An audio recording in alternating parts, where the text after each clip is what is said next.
tambueni ya kwamba si kila hasira ni mbaya, sababu hasira zinagawanyika sehemu mbili. Kuna hasira ambayo ni nzuri na kuna hasira ambayo ni mbaya. Bal minhu almahmudu, bali katika hasira kuna ambayo ni nzuri. Wa huwa ma kana fi alhaqi, na ni hasira ambayo wakasirika katika haki. Watu wanayatenda mabaya, watu wanamuasi Allah subhanahu wa ta'ala, waweza kasirika.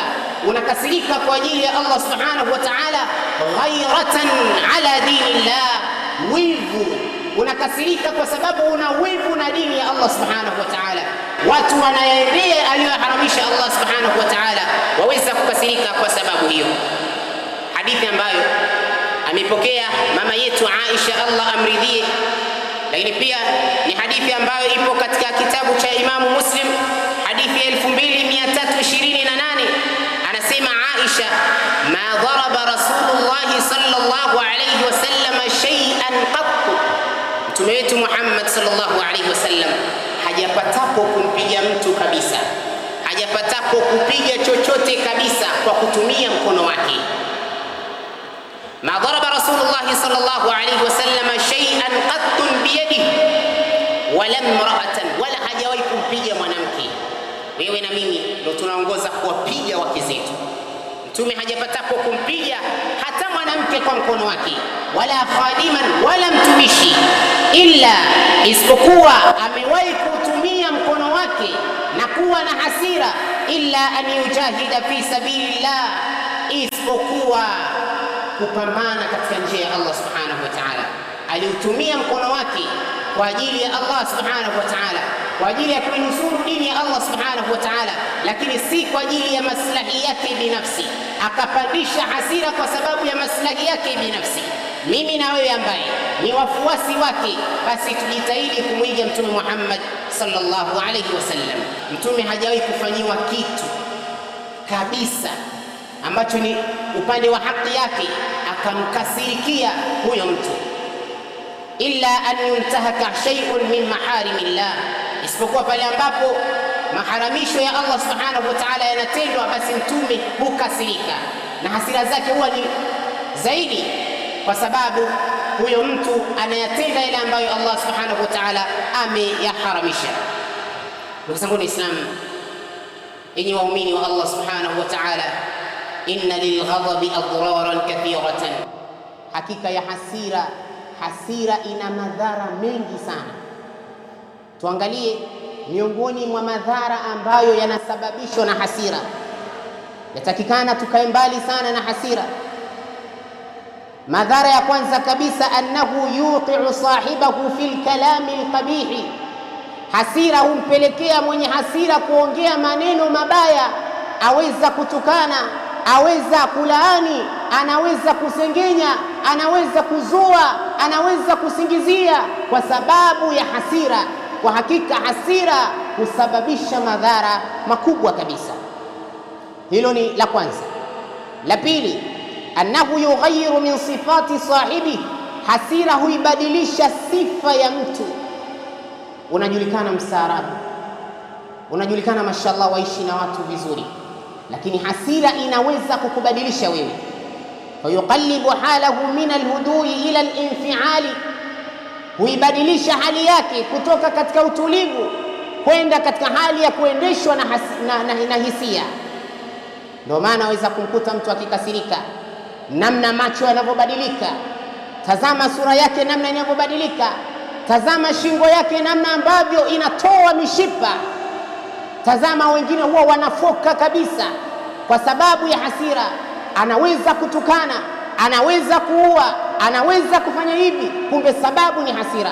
Kwa hakika hasira ina madhara iliyokuwa makubwa kabisa, yaweza kuondoa katika upole ikakupeleka katika ukorofi.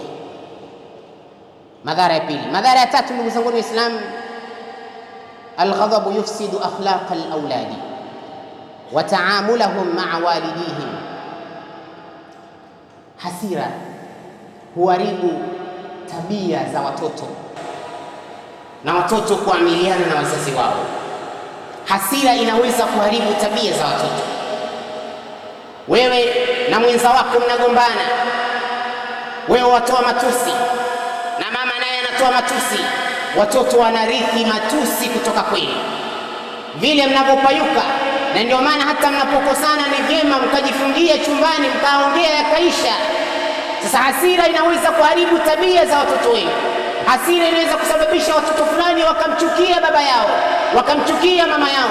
Kwa hakika hasira ni kitu kibaya sana, na ndio maana Mtume Muhammad sallallahu alaihi wasallam ametutahadharisha nayo. Ndugu zangu Waislamu, al-ghadab, hasira yufsidu al-alaqati baina an-nas. Hasira huharibu kabisa mafungamano ya watu. Fulani na fulani walikuwa wakiishi vizuri, wana mapatano mazuri, lakini kwa sababu ya hasira hawapatani. Lakini pia wayaqta'u ma bainahum min rawabit wa silati, hukata kabisa yale mafungamano yaliyokuwa kati yao. Pia hasira, ndugu zangu Waislamu, yudammiru al-alaqati az-zawjiyya, huvunja kabisa na kuteketeza mafungamano ya ndoa. Wayusabbibu at-talaqa, hasira husababisha talaka. Hasira siku zote husababisha talaka. Kuna watu hivi leo wanajuta wamewakosa wenza wao kwa sababu ya hasira walizokuwa nazo.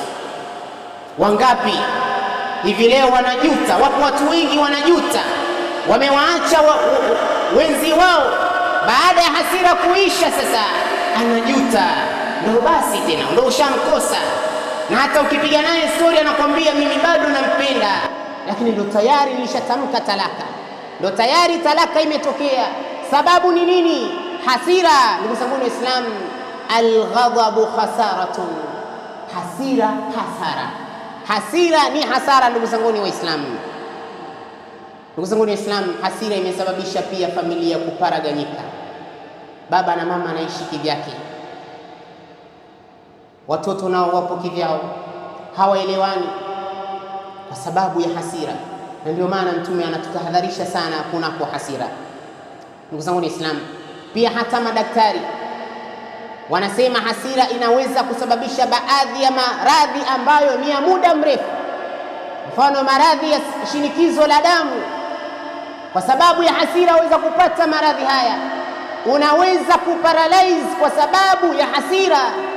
Unaweza kupata mshtuko wa moyo kwa sababu ya hasira. Unaweza kupoteza uhai wako kwa sababu ya hasira. Unaweza kupoteza uhai wa mtu yoyote kwa sababu ya hasira. Na ndio maana tunasema hasira hasara, ndugu zangu Waislamu. Hasira inakukosesha kabisa, inakukosesha kabisa ile tabia ya kimaumbile. Kila mtu anapenda kuishi maisha mazuri, maisha ya utulivu, lakini hasira yaweza kukupelekea wewe ukawa huna raha, ukawa huna raha kabisa.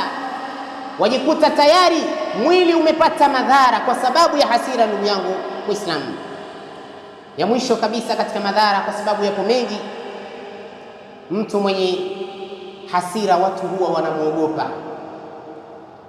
Watu wanaogopa kukaa na wewe kwa sababu wewe kidogo tu tayari ushaanza kupayuka, ushasema hili, usharopoka hili, ushasema hivi, ushamtukana fulani, ushamsema fulani, kwa sababu unashindwa kuzimiliki zile hasira zako. Matani kidogo, tena utani wa kisheria, tayari ushapandisha hasira, ushaanza kukimbilia mwili wa mtu, ushaanza kukimbilia vitu, wajikuta unafanya vitu vya ajabu. Matokeo yake ni kuja kujuta. Al-ghadabu awwaluhu jununun, hasira mwanzo wake ni uchizi. Wa akhiruhu nadamun, na mwisho wake ni majuto. Istaghfiru rabbakum innahu kana ghaffara.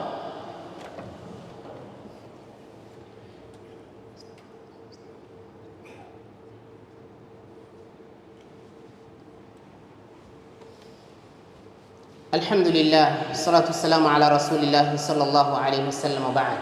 Ndugu zangu Waislamu, pia katika mara ya pili ni usia nafsi yangu pamoja na kuzihusia nafsi zenu kumcha Allah jalla fi'ala.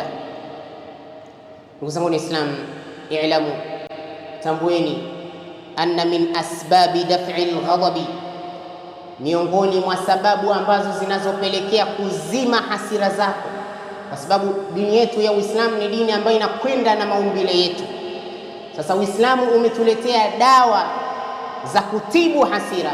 Unapokasirika ufanye vipi ili hasira zako ziweze kushuka? Ya kwanza kabisa ni maarifatu fadli kadhmi alghaidhi, ujue ubora wa kushusha hasira zako. Tambua ya kwamba kuna ubora wa kushusha hasira zako. Sasa utambue ubora huo, lakini pia na ubora wa kusamehe na kuwa mpole.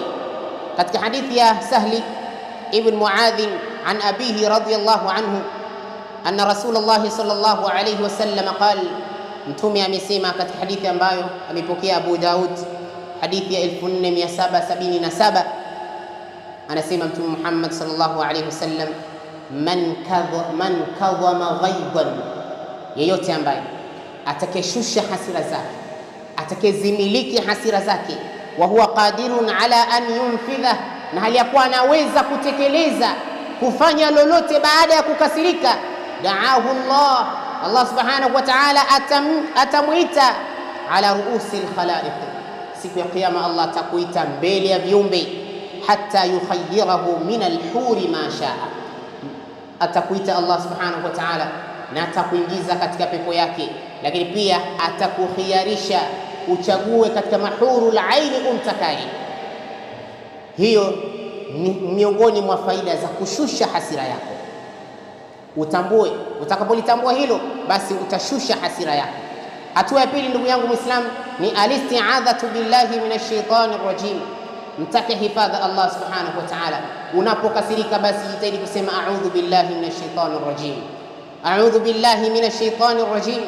Kutoka kwa Sulaimana mtoto wa Surajin radhiyallahu anhu qala, istabba rajulani, Sulaimana anasema walitukanana watu wawili inda nabii sallallahu alayhi wasallam, mbele ya Mtume Muhammad sallallahu alayhi wasallam, wa nahnu indahu julusun, na sisi tukiwa tumekaa mbele ya Mtume Muhammad sallallahu alayhi wasallam, wa ahaduhuma yasubbu sahiba, na mmoja ya hao watu wawili anamtukana mwenzake, mughdaban, akiwa amekasirika, qad ihmarra wajhu, uso wake umekuwa mwekundu. Faqala an-nabii sallallahu alayhi wasallam, Mtume akasema, inni la a'lamu kalimatan, mimi ninajua neno, lau qalaha, lau kama atalisema neno hilo, la dhahaba anhu ma yajidu, kile anachokihisi, kile kinachompelekea akapayuka na kumtukana mwenzake, basi kitaondoka na hasira zake zitashuka. Mtume anasema lau qala, lau atasema mtu huyu a'udhu billahi minash shaitani rajim, basi hali hiyo itaondoka. Kishki TV, nuru ya dini yako.